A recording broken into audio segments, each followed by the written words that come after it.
అధికారంలోకి వచ్చిన వెంటనే టీడీపీ దాడులు చేస్తోందంటూ మండిపడ్డారు జడ శ్రవణ్ కుమార్. మాజీ మంత్రులు ఎమ్మెల్యేల ఇళ్లపై దాడులు చేస్తున్నారంటూ ఆగ్రహాన్ని వ్యక్తం చేశారు. చట్టాన్ని చేతుల్లోకి తీసుకోవడం సరికాదంటూ హితవు పలికారు. వైఎస్ఆర్సీపీ కార్యకర్తలపై దాడులు చేసి వారిపైనే కేసులు పెడుతున్నారంటూ ఫైర్ అయ్యారు జడ శ్రవణ్ కుమార్.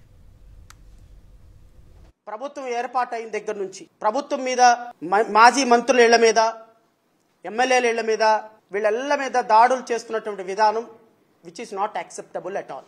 ఎందుకంటే గత ప్రభుత్వంలో పోలీసులను వాడుతున్నారు, రెవెన్యూ పర్సన్స్ని వాడుతున్నారు, మున్సిపల్ కమిషనర్ని ఇండియన్ పీనల్ కోడ్ కాదు జగన్ పీనల్ కోడ్ జేపీసీ వాడుతున్నారు. వీళ్ళంతా రాఘజారెడ్డి రాజ్యాంగంలో ఉన్నారని మనందరం విమర్శించిన వాళ్ళమే కదా, రోడ్డు మీదకి వచ్చి విమర్శించిన వాళ్ళమే కదా.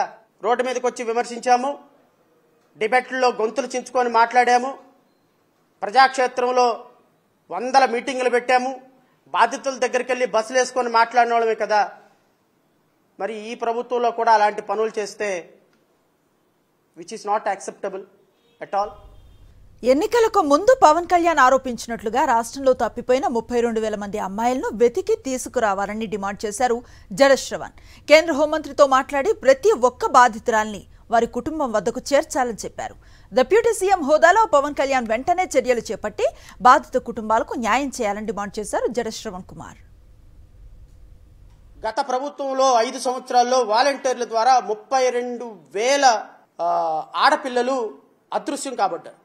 32,000 మంది. ఈ 32,000 మందికి అదృశ్యం అవడానికి కారణం వాలంటీర్. ఇది as per honourable deputy chief minister statement. So I'm requesting honourable deputy chief minister Shri Pawan Kalyan గారు, 32,000 మంది ఎవరైతే గత ప్రభుత్వంలో వాలంటీర్ల ద్వారా మాయం కాబడ్డారో ఈ 32,000 మందిని తొందరగా వెతికి పట్టుకొని వాళ్ళ కుటుంబాలకు అప్పచెపుతారు అని అయితే నేను భావిస్తున్నా.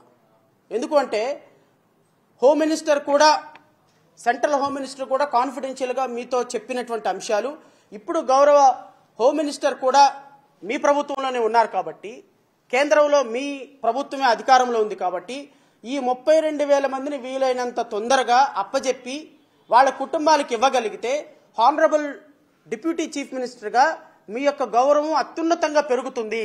సో ఏ రోజుకు ఆ రోజు ఒక స్పెషల్ టాస్క్ ఫోర్స్ పెట్టి ఈ 32,000 మంది మిస్సింగ్ కేసెస్లో, అంటే ఎవరైతే వాలంటీర్ల ద్వారా వీళ్ళందరూ అక్రమంగా రవాణా చేయబడ్డారో ఈ అక్రమంగా రవాణా చేయబడిన ప్రతి ఆడపిల్ల, ప్రతి వాలంటీర్, దీనికి కారణమైన ప్రతి వాలంటీర్ మీద కేసు పెట్టాలి. అట్ ది సేమ్ టైం ప్రతి బిడ్డని కూడా ఆ కుటుంబానికి అప్పచెప్పాలి.